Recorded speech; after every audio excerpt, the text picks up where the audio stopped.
tell you that Max can still win the championship. Be like, well, actually, I don't know about that one. So look, let's talk about it, because we have to talk about what's changed now since the end of the race. So both McLarens have been disqualified from the Vegas Grand Prix, which is utterly insane. I can't believe I'm saying it out loud. We thought it was just going to be a Lando thing. We thought Lando was struggling for fuel. Would it be the fact of the fuel sample thing? Because that's what we were questioning. Lando was going slow in the last few laps. But no, it turns out to be the plank.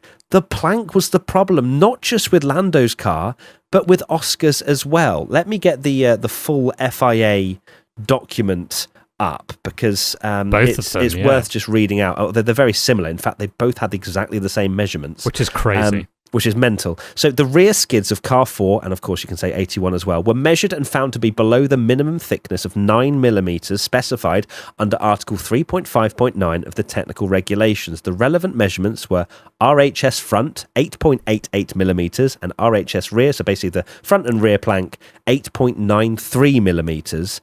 And essentially the measuring device was accurate to within 0.001 millimeter.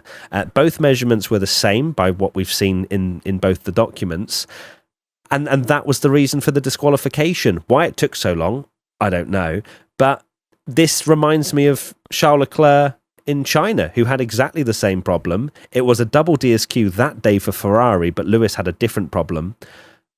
But my God, today, like, how these are the championship leaders, and as we've kind of mentioned before, like, they didn't need to push this much. Like, Max was out of the championship, really. The only way that Max could have got back into this championship was if he won the race